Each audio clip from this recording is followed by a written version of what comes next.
Bonjour à tous. Aujourd'hui, on se retrouve pour une nouvelle vidéo portant sur l'importance du respect de la posologie et de la durée de traitement par antibiotiques, ainsi que la dangerosité que représente l'automédication. Tout d'abord, en quoi consiste l'automédication?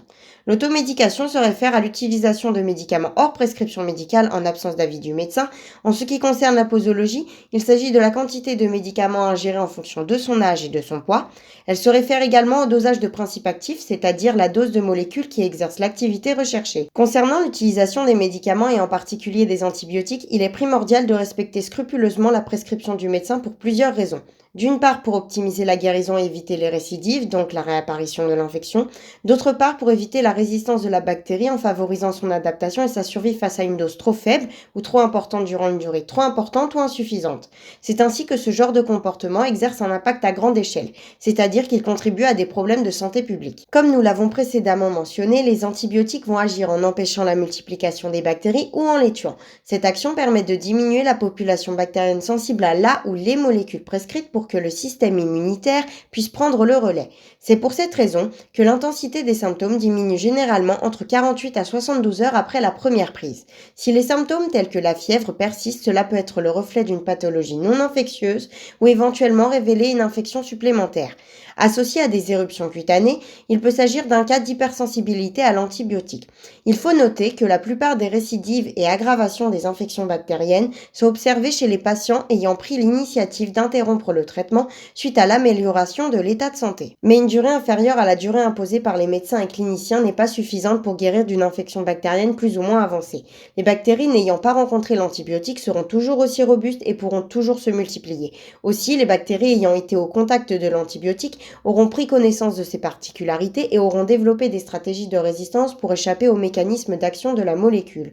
Pendant ce temps, ces dernières pourront se multiplier et donner une descendance résistante à l'antibiotique.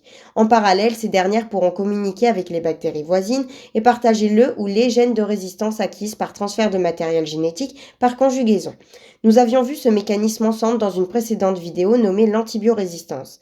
À plus grande échelle, les bactéries nouvellement résistantes seront déversées dans l'environnement. Dans de nombreuses maladies hivernales telles que les rhinopharyngites, bronchiolites, grippe, ce sont des virus qui sont la cause de ces infections. Comme nous l'avions mentionné, les antibiotiques n'ont pas d'action sur les virus. Un bon exemple sont les angines. Dans le cas des angines, vous remarquerez que votre médecin peut vous prescrire ou non des antibiotiques. Ce que l'on appelle l'angine rouge est en fait une angine virale, causée par différents types de virus. Généralement, on observe une fièvre aux environs des 38 degrés. Le corps élimine de manière naturelle les virus plus ou moins rapidement en fonction de l'état général. À l'inverse, l'angine blanche se réfère à une angine d'origine bactérienne et on observe donc une fièvre généralement supérieure à 38 ou 39 degrés. Dans ces cas-là, le corps peine à combattre l'infection et les antibiotiques sont alors prescrits. Pour savoir si vous souffrez d'une angine streptococcique, c'est-à-dire d'une angine d'origine bactérienne, il existe un test rapide à effectuer en pharmacie d'officine. Ces tests rapides d'orientation diagnostique, les TROD, permettent aux pharmaciens d'éviter une dispensation inutile d'antibiotiques et vous évitent un détour chez le médecin en cas d'angine virale. À savoir que ces tests sont pris en charge par l'assurance maladie et sont donc gratuits. Votre médecin peut vous prescrire ce test après visite et vous pouvez également vous rendre spontanément en pharmacie avant votre visite chez le médecin. Ce sont ces petits détails qui permettent à chacun de préserver l'efficacité des antibiotiques et d'agir face au risque d'antibiorésistance. En conclusion, si le médecin ne prescrit pas d'emblée un antibiotique, c'est qu'il s'agit en termes de maladie infectieuse d'une infection d'origine non bactérienne, notamment virale. En revanche, en cas d'infection de patients considérés à risque ou encore d'une surinfection, c'est-à-dire l'apparition d'une ou d'autres infections, le médecin pourra prescrire un traitement par antibiotique. Comme tout médicament, les antibiotiques peuvent conduire à l'apparition d'effets indésirables. Il est toutefois important de noter que 45 à 70% des effets indésirables fréquents sont dus à des erreurs de prise de médicaments, mauvaises horaires, double dose ou bien aux interactions médicamenteuses, c'est-à-dire à l'association de molécules incompatibles et sont donc responsables de 130 000 hospitalisations par an, notamment chez les plus de 65 ans. Il y a également un risque d'inefficacité ou de toxicité lié aux conditions de conservation des antibiotiques. Il est donc important de rester vigilant et de respecter les recommandations. Par exemple, il faut les conserver à l'abri de la lumière dans un endroit sec et ne pas dépasser la date indiquée. L'automédication peut également réduire des symptômes et conduire à un retard de diagnostic, fausser l'interprétation d'examens biologiques et ainsi entraîner d'autres maladies. Pour terminer sur les dangers d'une utilisation inappropriée de ces molécules, nous parlerons de l'impact sur le microbiote et des enjeux en termes de santé publique. L'ensemble des micro-organismes et notamment des bactéries qui colonisent naturellement notre organisme sont indispensables et il est donc primordial d'en prendre soin. Ces bactéries dites commensales exercent un tas d'actions bénéfiques. Par-dessus tout, elles remplissent un rôle protecteur. Notre organisme étant en contact permanent avec l'extérieur, ces petits habitants forment ensemble une couche protectrice supplémentaire à la surface des organes et tissus. Elles empêchent donc, notamment dans des zones à risque telles que les muqueuses, la bouche, les intestins, le vagin, l'implantation des organismes étrangers potentiellement pathogènes et donc responsables de maladies. Le problème d'une utilisation excessive et inappropriée d'antibiotiques a donc également un impact sur nos bactéries protectrices. C'est précisément le cas des antibiotiques à spectre large comme les pénicillines qui sont moins sélectifs et qui ne seront pas capables de discriminer une bactérie qui pose problème de celle qui n'en pose pas. Toutes les bactéries sensibles qui rencontrent l'antibiotique seront alors détruites. La prise par voie orale accentue cet effet puisque la molécule sera absorbée au niveau des intestins et diffusera dans tout le corps par voie sanguine.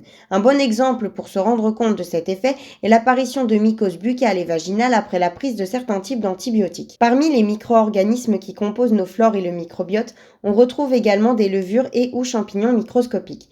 Bactéries et champignons œuvrent donc ensemble pour le maintien des systèmes qui composent notre organisme. Mais lorsque la population de certaines bactéries diminue, la quantité de levure n'est plus régulée par ces dernières et augmente considérablement.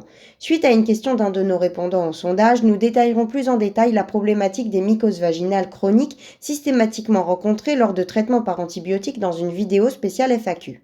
En termes de santé publique, l'usage massif et inapproprié des antibiotiques, ainsi que le non-respect des doses et des fréquences de prise indiquées par le médecin ont contribué aux nombreux cas d'antibiorésistance et ce, à l'échelle mondiale. Les bactéries résistantes issues d'un individu peuvent infecter la population à grande échelle par contact direct entre individus ou par contact avec l'environnement. Pour plus de détails sur ce phénomène de grande ampleur, n'hésitez pas à regarder la vidéo suivante nommée l'environnement. Certaines bactéries sont devenues tellement résistantes qu'elles résistent à tous les antibiotiques existants à l'heure actuelle et il devient donc impossible de soigner les patients qui en sont porteurs. C'est ce que l'on appelle une impasse thérapeutique pouvant conduire à la mort du patient. C'est pourquoi il est important et indispensable de respecter la posologie et de ne pas pratiquer l'automédication en utilisant le reste d'antibiotiques d'une ancienne infection et cela sans l'avis d'un médecin. Non seulement pour éviter toute complication de la maladie ou intoxication de l'organisme, mais également pour ne pas contribuer à l'augmentation de nouvelles bactéries multirésistantes aux antibiotiques dans la population mondiale.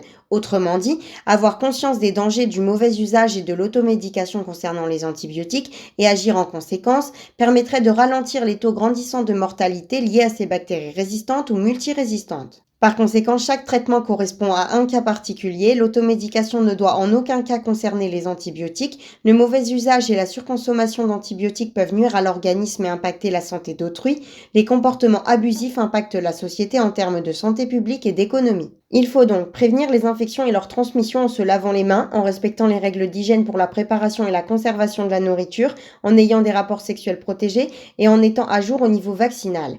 Respecter scrupuleusement la prescription des médecins et suivre les conseils et indications des pharmaciens. Indiquez aux médecins et aux pharmaciens les médicaments que vous utilisez ou avez utilisés ultérieurement. Restez attentif aux effets secondaires éventuels. Ne pas prendre les médicaments périmés ou restants d'un précédent traitement ou venant d'un proche. Se renseigner sur la composition du médicament et le risque de toxicité. Tout cela implique une utilisation des antibiotiques à bon escient. En conclusion, chacun d'entre nous doit se sentir concerné pour le bon usage des antibiotiques et nous jouons tous un rôle dans le maintien de leur efficacité à grande échelle. On se retrouvera pour une nouvelle vidéo portant sur le devenir des antibiotiques et leur impact sur l'environnement. Ciao!